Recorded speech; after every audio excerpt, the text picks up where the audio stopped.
Hello and a warm welcome to everyone. Thank you for this opportunity to join you today for GFDRR's Partnership Days. Our climate work fundamentally puts people and communities at its core. And of course, the role of GFDRR is playing in supporting these efforts, helping communities prepare for and manage disaster risk and building lasting resilience is vitally important. So today, the World Bank Group is the world's largest financier of climate action in developing countries. We committed over $26 billion in 2021 alone to climate action, accounting for over half of multilateral climate finance to developing countries and over 2/3 of adaptation finance.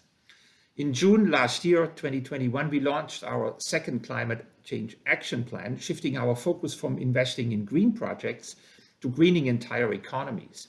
We are working to further integrate climate and development on a number of fronts, but particularly through our new country climate and development reports, our CCDRs, which will become a core tool to inform engagements with clients in the future. I'm sure many of you are involved one way or another in the production of the CCDRs.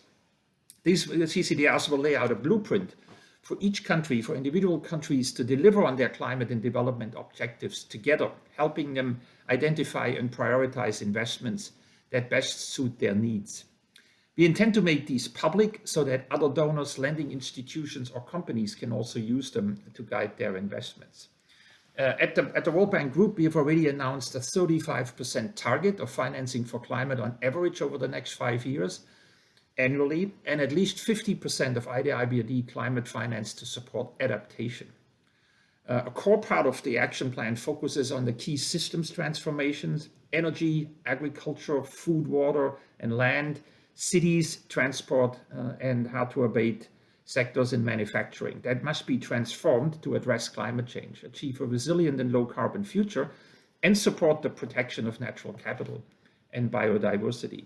Of course, to do so, it will be essential to develop local capital markets and make greater use of these markets to fund private investments in climate adaptation and mitigation.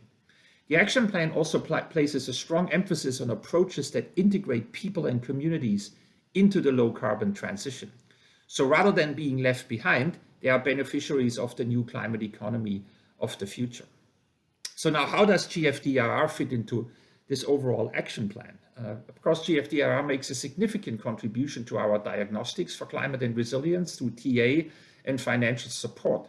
The data and analysis provided by GFDRR help countries to better plan and align their policies and investments with the goals of the Paris Agreement. For example, in the aftermath of 2007 Cyclone Cedar, GFDRR's technical assistance to Bangladesh influenced the government's longer-term resource commitments to strengthen its efforts to reduce disaster risks. Our climate change and disaster risk management engagements with Bangladesh now stand at about $1.3 billion of IDA commitments, so a very significant partnership there. Key sectoral priorities in the CCAP are also aligned with many of GFDRR's global programs, such as resilient infrastructure, nature-based solutions, and resilient cities. GFDRR is supporting major investments in modernizing national hydromet services in Sri Lanka to provide accurate forecasts to minimize impacts of future disasters. And of course, GFDRR's work shows that there is a clear emphasis on making resilience inclusive and equitable, such as making sure that women are consulted when communities create evacuation plans. Protecting the poorest, buffering local economies, investing in resilience, and preparing for macro-level impacts require major investments.